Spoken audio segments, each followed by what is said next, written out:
میں گواہی دیتا ہوں کہ اللہ کے سوا کوئی معبود برحق نہیں، اور میں گواہی دیتا ہوں کہ ہمارے سردار اور نبی محمد صلی اللہ علیہ وسلم اس کے بندے اور رسول ہیں، جو میدان بلاغت کے شہ سوار تھے، اس میدان میں سب پر فوقیت رکھتے تھے، الفاظ و معنی کے دونوں باغوں کے خوب خوشاچی تھے، اور ان دونوں باغوں کے پھل اور خوشے آپ سے بالکل قریب تھے۔ آپ منبر فصاحت کی چوٹی پر متمکن تھے اور بلاغت کے سب سے اعلیٰ درجے پر فائز تھے۔ اللہ کی رحمتیں نازل ہوں آپ پر، آپ کی آل و اصحاب پر، اور خیر و بھلائی کے ساتھ کی ہے۔ وَلَقَدْ وَصَّيْنَا الَّذِينَ أُوتُوا الْكِتَابَ مِنْ قَبْلِكُمْ وَإِيَّاكُمْ أَنِ اتَّقُوا اللَّهَ، یعنی تم سے پہلے جن لوگوں کو کتاب دی گئی تھی انہیں ہم نے تاکیدی حکم دیا تھا، اور تمہارے لیے بھی یہی حکم ہے کہ اللہ سے ڈرتے رہو۔ تقوی اور اللہ سے ڈرنے کی یہ وصیت اس دنیا میں مومن کے لیے جنت اور آخرت میں اس کے لیے ڈھال ہے۔ تقوی ایسا لباس ہے جو کسی بھی عیب و برائی کو ظاہر نہیں ہونے دیتا، یہ چہرے کا نور، دل کی خوشی، ناپسندیدہ امور سے بچنے کا سامان اور جنت کے درجات تک پہنچنے کا زینہ ہے۔ اے ایمان والو، بلا شبہ یہ منبر نبوی پیغام اسلام کی نشر و اشاعت کا اولین مرکز اور اسلام کی دعوت و تبلیغ کا نمایاں اسٹیج ہے، اور آفتاب اسلام کی کرنیں یہیں سے پوری دنیا تک پہنچی ہیں۔ اسی منبر کے افق سے نبی صلی اللہ علیہ وسلم کی فصاحت و بلاغت کے سورج نے جو فشانی کی ہے، آپ صلی اللہ علیہ وسلم کی زبان و بیان کی خوشبو اسی باغ کے منبر کی کلیوں سے پھوٹی ہے، اور اسی سرچشمے سے فصاحت کا چشمہ پھوٹا ہے، اور اسی کے سنگ ریزوں کے درمیان بلاغت کا پودا شجرہ سایدار بنا ہے۔ اس فصیح و بلیغ شاعر نے کیا خوب کہا ہے، جسے روح القدس جبریل امین کی تائید حاصل تھی۔ مدینہ طیبہ میں رسول اللہ صلی اللہ علیہ وسلم کے آثار اور نشانیاں چمک رہی ہیں، اور بسا اوقات آثار مٹ جاتے ہیں اور پرانے ہو جاتے ہیں، لیکن اس قابل احترام شہر سے نشانیاں نہیں مٹ سکتی۔ یہاں ہادی عالم کا منبر ہے جس پر جلوہ افروز ہوتے تھے، یہاں آپ کے آثار نمایاں ہیں اور نشانیاں باقی ہیں۔ وہ مقام بھی موجود ہے جہاں مسجد اور آپ کی جائے نماز ہے۔ علوم و معارف زمانے کے ساتھ ساتھ باقی ہیں، نشانیاں پرانی ہوتی ہیں، پھر ان کی تجدید کر دی جاتی ہے۔ یہیں سے نبی مصطفیٰ نے ایسے خطبے دیے کہ اہل فصاحت و بلاغت بے زباں ہو گئے، شہ سواران خطابت گھٹنے ٹیک دیے، اور زمانہ کان لگا کر بڑے غور سے اس کلام نبوی کو سننے لگا، جس سے فصاحت و بلاغت کے دریا بہ رہے ہیں، رحمت کی موجیں ٹھاٹھے مار رہی ہیں، عدل و انصاف کی خوشبو پھوٹ رہی ہے، اور صدق و سچائی چھلک رہی ہے۔ یہ وہ کلام ہے جو سینوں کے نہا خانوں میں جا بستا ہے، اور دلوں کے سرد جذبوں کو دو آتشہ کر دیتا ہے، مانو اس کے الفاظ بکھرے ہوئے موتیاں ہوں یا بارش سے کھلا ہوا سرسبز و شاداب باغ ہوں۔ شیریں الفاظ بڑے واضح اور دل نشیں ہوتے ہیں، اگر الفاظ لباس کی طرح پہنے جاتے تو وہ ہمیں پہنا دیے جاتے۔ آپ صلی اللہ علیہ وسلم منبروں کے شہسوار تھے، خطیبوں میں سب سے زیادہ بلیغ تھے۔ جب آپ صلی اللہ علیہ وسلم اس مبارک منبر پر جلوہ افروز ہوتے تو پتہ نہیں چلتا کہ منبر پر کوئی خطیب ہے یا پورا منبر ہی خوشبو سے معطر ہو گیا ہے۔ آپ صلی اللہ علیہ وسلم اس منبر پر تشریف لاتے تو آپ پر وحی کی ایسی بارش ہوتی جو دلوں کو یقین سے معمور کر دیتی، روحوں کو شوق و اشتیاق سے بھر دیتی، آنکھوں کو اشکبار کر دیتی، اور قلب و جگر میں رقت طاری کر دیتی۔ آپ صلی اللہ علیہ وسلم کی فصاحت و بلاغت پر شاعر کے اشعار صادق آتے ہیں، جن کا ترجمہ و مفہوم کچھ یوں ہے: بلاغت کی لڑی کے بارے میں کسی کو بھی شک نہیں کہ یہ بے نظیر لڑی ہے، ایسی بے مثال لڑی ہے مانو موسم بہار کی رونق میں مسکراتا پھول ہو۔ یہ بلاغت کانوں میں رس گھولتی ہے، دہرانے سے پرانی نہیں ہوتی، اس کے لیے کاغذات کے بنڈلوں کی ضرورت نہیں اور نہ پارسلوں کی ضرورت ہے۔ ایسی دلیل ہے جو دشمن کو گونگا کر دیتی ہے، ایسے مختصر لفظوں میں مانو قیمتی پتھر میں نگینے گن گن کے جوڑے گئے ہوں۔ ان الفاظ کو مناسب محل میں ہی استعمال کیا گیا ہے اور تعقید و پیچیدگی سے محفوظ ہیں۔ قریب المعنی لفظ کا ہی استعمال ہوا ہے اور اس میں بڑے بڑے معنی و مفاہیم سمٹ آئے ہیں۔ آپ جب خطبہ دیتے آنکھیں سرخ ہو جاتی، آواز بلند ہو جاتی اور ایسے غضبناک ہو جاتے گویا کسی ایسے لشکر سے ڈرا رہے ہیں جو صبح و شام ان پر حملہ آور ہونے والا ہے۔ آپ کی زبان مبارک سے جو بھی کلمات نکلتے ان پر رب کریم محبت ڈال دیتے، انہیں قبولیت حاصل ہو جاتی، ان پر جمال و جلال اور حلاوت کی طراوت پائی جاتی، ان میں جامعیت اور اختصار کے ساتھ بڑی شفافیت اور وضاحت ہوتی جو سامع کو بآسانی سمجھ میں آ جاتی، نہ انہیں دوبارہ لوٹانے کی ضرورت ہوتی اور نہ سامع ایسی ضرورت محسوس کرتے۔ زبان سے کوئی جملہ بے خیالی میں بھی غلط نہیں نکلتا اور نہ ہی غلطی ہوتی اور نہ ہی دلیل و برہان میں کوئی کمزوری پائی جاتی اور نہ ہی دشمن کے قدم ٹکتے اور نہ ہی کوئی زبان آور آپ کو لاجواب کر پاتے، بلکہ آپ کے مختصر کلمات لمبے لمبے خطبات پر بھاری پڑتے، دشمن کو انہی کے ہتھیار سے خاموش کرتے، لیکن صدق و راستی کا دامن نہیں چھوڑتے، حق بات کے ذریعے ہی دشمن پر حجت قائم کرتے، دھوکہ فریب لمز و ہم سے دور رہتے۔ آپ کی گفتگو میں نہ بہت زیادہ ٹھہراؤ ہوتا، نہ بہت زیادہ تیزی، نہ بہت زیادہ طوالت ہوتی، نہ بہت ہی اختصار، بلکہ لوگوں نے آپ کے کلام سے زیادہ مناسب الفاظ، موضوع عبارت، خوبصورت انداز بیاں، اثر انگیز اسلوب، عمدہ معنی پر مشتمل مفید، آسان، فصیح و بلیغ اور واضح کلام نہیں سنا۔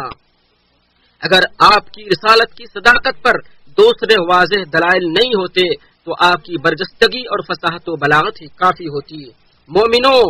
منبر خطابت پر اسی کو جلوہ افروز ہونا چاہیے جو نڈر و بہادر ہو،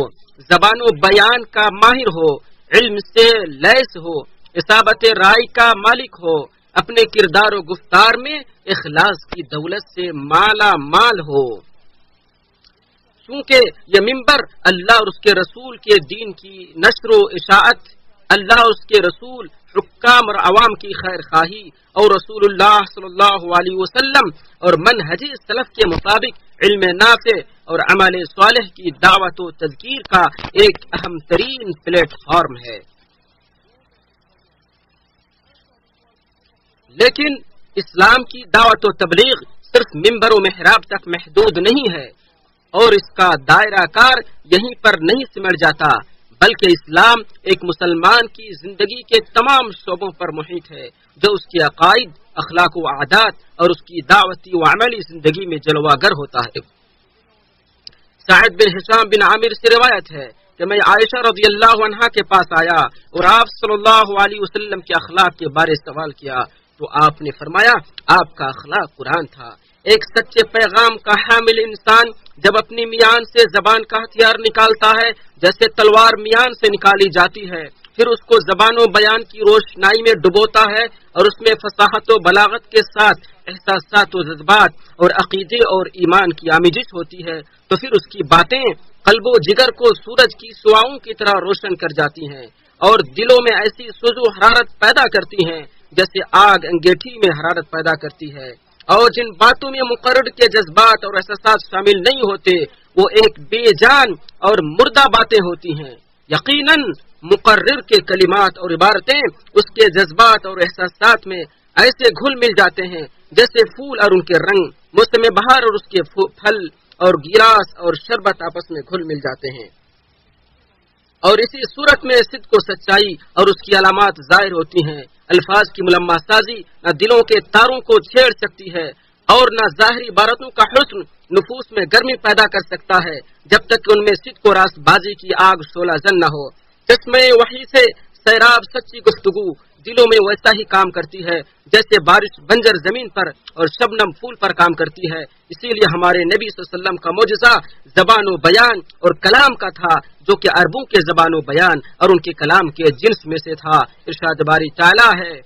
الرحمن علم القرآن خلق الانسان علمہ البیان، بڑا مہربان ہے جس نے یہ قرآن سکھایا، انسان کو پیدا کیا پھر اسے اظہار مطلب سکھایا۔ اور ارشاد نبوی ہے، انبیاء میں سے کوئی نبی ایسا نہیں جن کو کچھ معجزات نہ دیے گئے ہوں جن کے مطابق انسان ایمان لائے، اور مجھے جو بڑا معجزہ دیا گیا وہ قرآن مجید ہے جو اللہ نے میری طرف بھیجا، بس میں امید کرتا ہوں کہ قیامت کے دن تعداد میں تمام انبیاء سے زیادہ پیروی کرنے والے میرے ہوں گے۔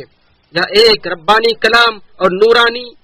بیان ہے جس نے تاریخ کے رخ کو موڑ دیا، تہذیبوں کے پیمانے کو بدل دیا، اور ایک ایسی تہذیب کی بنیاد ڈالی جو عدل و انصاف اور علم کے اصولوں پر قائم ہے، اور دنیا کو توحید کے کرنوں سے جگمگا دیا، جبکہ وہ اس سے پہلے بت پرستی کی تاریکی میں ڈوبی ہوئی تھی، اور اسے علم و عدل کا لبادہ اڑایا جبکہ وہ جہالت کی چادر تانی ہوئی تھی اور ظلم و جور کی چکی میں پس رہی تھی۔ اللہ تعالیٰ کتاب و سنت کو میرے لیے اور آپ سب کے لیے بابرکت بنائے، ہر طرح کی بدعات اور فتنوں سے حفاظت فرمائے، اور تقویٰ کو ہمارے لیے ذخیرہ آخرت اور جہنم سے بچنے کے لیے ڈھال بنائے۔ میں یہیں سے اپنی بات ختم کرتا ہوں اور اپنے لیے اور آپ سب کے لیے مغفرت کی دعا کرتا ہوں۔ آپ سب بھی اس سے مغفرت طلب کریں، یقیناً وہ اپنی طرف رجوع کرنے والوں کو بہت زیادہ معاف کرنے والا ہے۔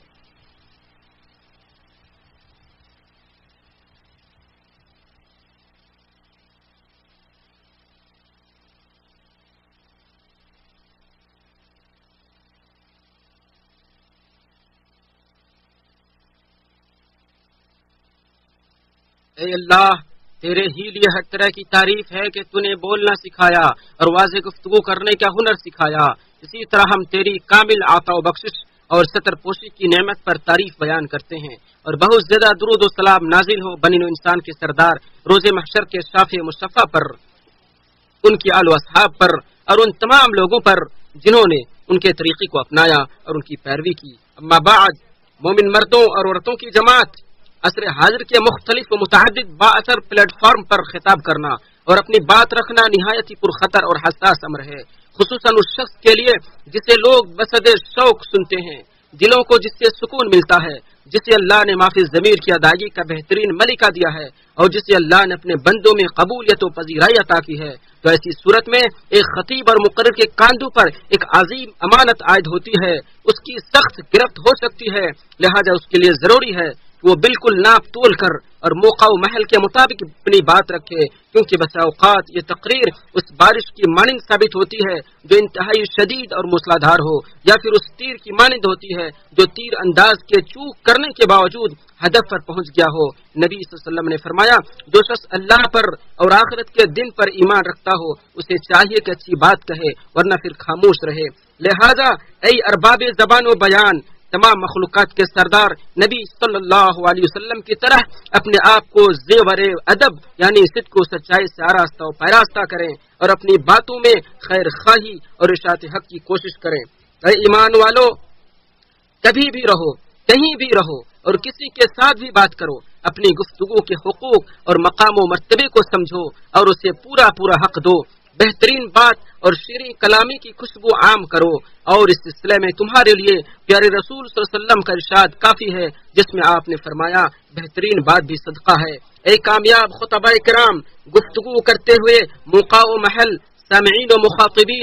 مخاطبین اور کلام کی مناسبتوں کا لحاظ رکھیے، اسے معنی کی لطافت و نفاست سے مزین کیجیے، اور فصیح و بلیغ الفاظ اور محاسن کلام کا جامہ پہنائیے، تاکہ کانوں سے پہلے دل آپ کی طرف مائل ہو جائیں۔ بلا شبہ دل بھی اسی طرح مائل ہوتے ہیں جس طرح کان مائل ہوتے ہیں، اسی کی طرف اشارہ کرتے ہوئے ہمارے بزرگ و برتر اور پاک پروردگار نے فرمایا، اور تاکہ ان لوگوں کے دل اس جھوٹ کی طرف مائل ہوں جو آخرت پر یقین نہیں رکھتے۔ اے مومن مردوں اور عورتوں، آج کے دن کائنات اور مخلوق کے سردار پر درود پڑھنا مستحب ہے،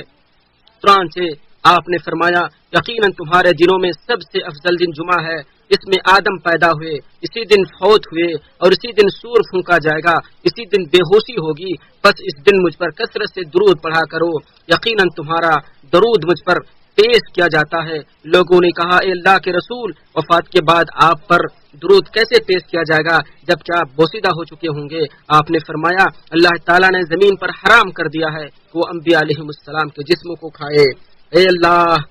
درود و سلام اور برکتیں نازل فرما اگلے